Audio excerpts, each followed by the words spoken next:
It's Tuesday, November 30th, and this is your CBS 46 News Rewind. As we take a look at headlines making news tonight, not only is Atlanta's Hartsfield-Jackson International Airport one of the busiest airports in the world, but now the CDC has chosen it as one of 4 major airports in the country testing for the Omicron variant. Mary Smith begins our coverage tonight. That's right. The testing started on Sunday. This is one of at least 4 major airports across the country now testing for the new variant. We're here at the Delta Airlines check-in. The airline continues 3 flights a week from South Africa, where the new strain was first detected. The Georgia Department of Health says it has not detected any cases of the Omicron variant of coronavirus, but its chief medical officer believes it's likely just a matter of time. We are monitoring the situation very closely, and we continue to be in touch with our federal partners to learn the latest information that's coming out about it. Tuesday, Moderna's CEO reportedly said current COVID-19 vaccines likely won't work well against the new Omicron strain. Pfizer's CEO also addressed the issue. We have built already a beta-specific tailored vaccine that we never used because we are protecting very well against beta with the current vaccine, and a Delta vaccine that we never used for the same reasons. So we are doing the same with Omicron right now. If indeed we need it, we will not have wasted any time. Meanwhile, the CDC expands testing for the new variant to at least 4 of our country's largest airports, which of course includes Atlanta. The program started here on Sunday as Delta Airlines continues to have 3 flights a week from South Africa. We would be expecting the overall symptoms to be similar to the other COVID variants that we've seen so far. And the new variant has been detected in at least 20 countries so far. We're live tonight from the airport. I'm Mary Smith, CBS 46 News. Mary, thank you. New tonight, an FDA panel is endorsing a new treatment for COVID-19. The pill made by Merck would treat COVID patients who are at risk of developing severe symptoms. To be effective, though, people would need to take multiple pills several times a day for 5 days. According to new data from Merck, the pill reduces the risk of hospitalization or death by 30%. New details tonight. 2 teens are in custody, charged with killing a 14-year-old girl in Douglas County. The coroner identified the victim today as Kyra Scott. According to a GoFundMe page created for her, she was killed during an attempted home robbery over the weekend. Her body was found near the Marathon gas station on Stewart Mill Road. All I can say to him is I'm sorry for your loss. I hope y'all find justice about it. And I hope y'all get through this little hard time y'all going through. It's a rough storm. We are told 19-year-old Yusef L. and a 13-year-old boy were arrested and charged with murder. According to the Douglas County Sentinel, the 13-year-old is Kyra's brother.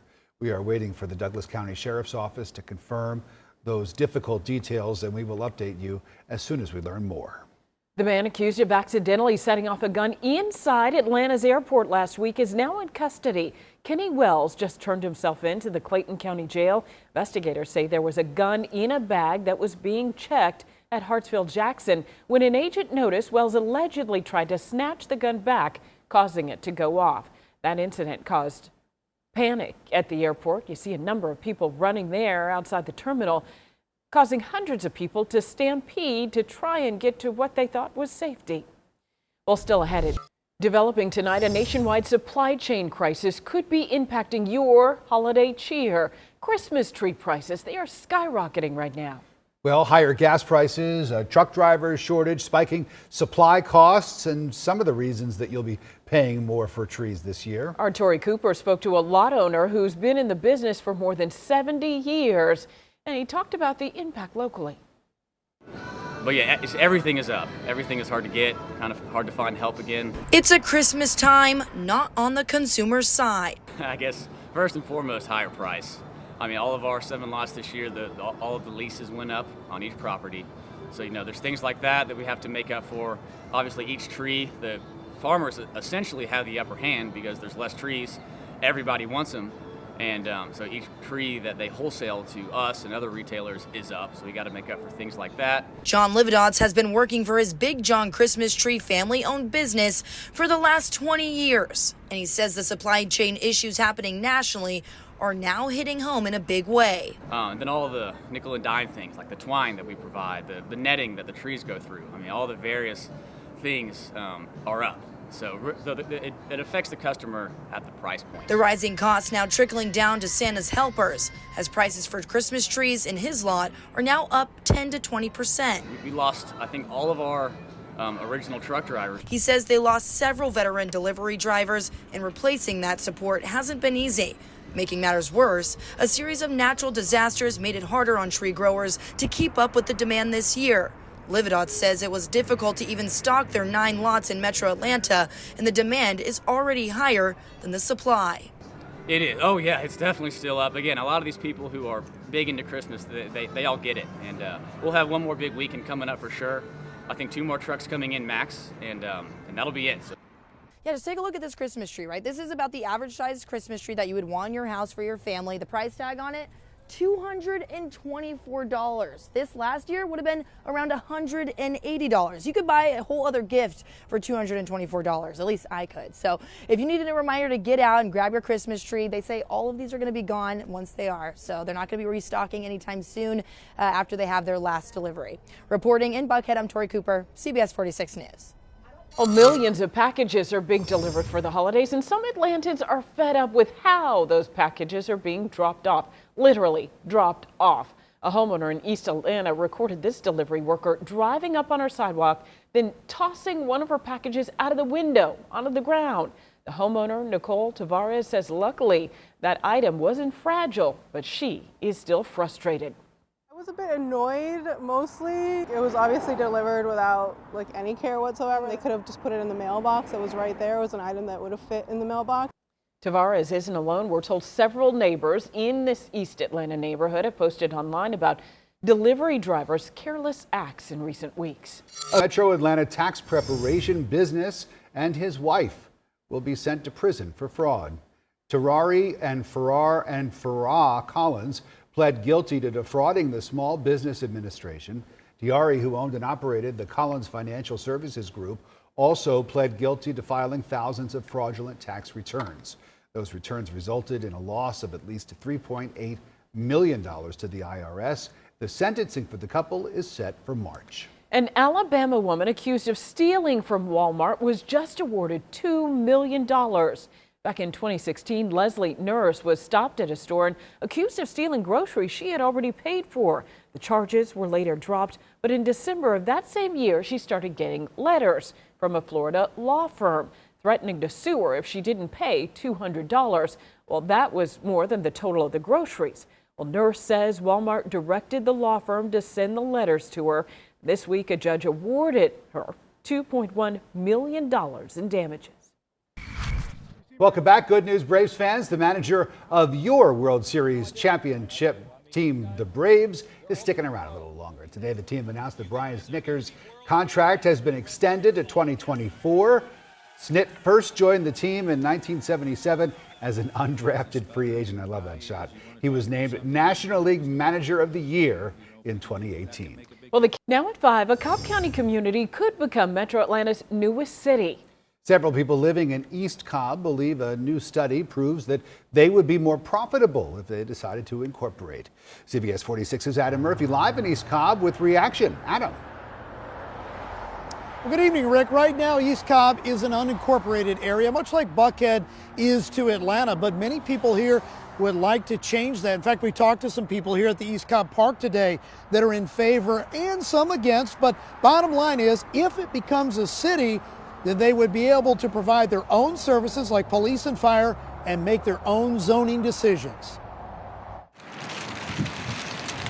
As the season changes, so do people's feelings about the idea of East Cobb becoming a city. I think it's a good thing. I'd like to see us kind of, contain things a little bit more. Donald Sperling lives in Cobb County and is all for cityhood under one condition. Will we keep our taxes down? Because they have been successful doing that. Is that something that we could do in East Cobb? Dozens of residents have signed a petition supporting East Cobb cityhood.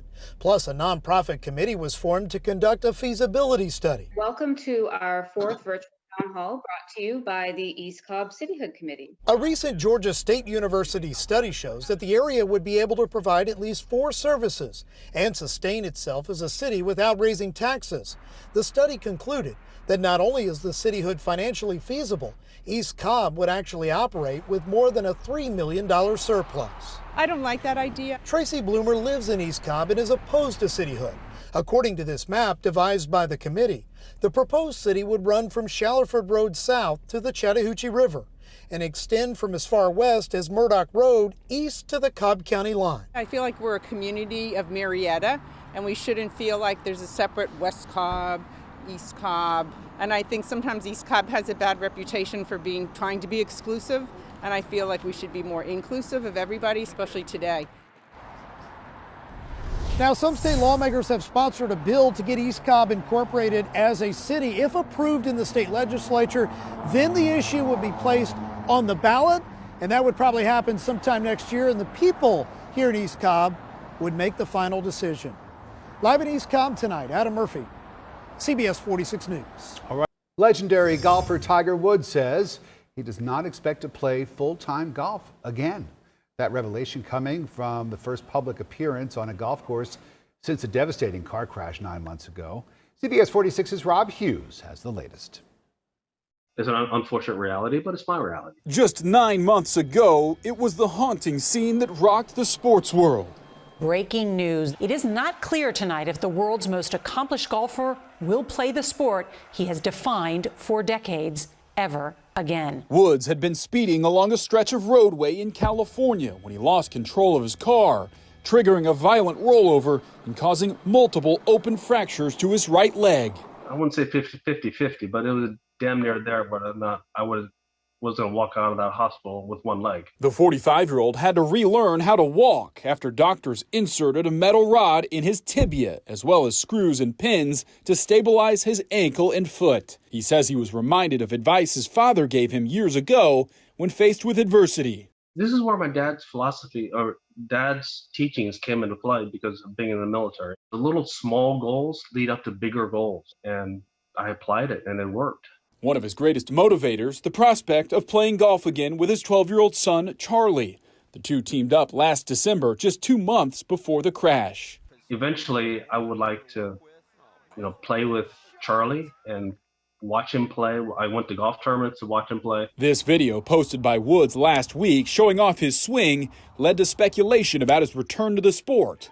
On Monday, he admitted that his days of playing competitively full-time are over. I can still, maybe if my leg gets good enough, maybe kick off a tournament here or there. But as far as climbing the mountain, get all the way to the top, I don't think that's a realistic expectation of me. Rob Hughes, CBS 46 News. Developing tonight, inflation is likely to keep rising in the short term. That's according to the chairman of the Federal Reserve. Jerome Powell and Treasury Secretary Janet Yellen warned a Senate panel about rising prices today. They say the uncertainty over the supply chain and the Omicron variant of COVID-19 could cause inflation into next year. Greater concerns about the virus could reduce people's willingness to work in person, which would slow progress in the labor market and intensify supply chain disruptions. The progress of our economy, of our economic recovery, can't be separated from our progress against the pandemic. The Federal Trade Commission asked several major retailers and grocers to submit documents as part of its probe into supply chain disruptions and rising prices. Today, President Biden signing a series of bills to help military veterans. The Protecting Moms Who Served Act will help improve maternal care for veterans while studying racial disparities in maternal health care. Another bill signed directs the VA to recruit military medical personnel to help fill open federal health care positions, including at the VA.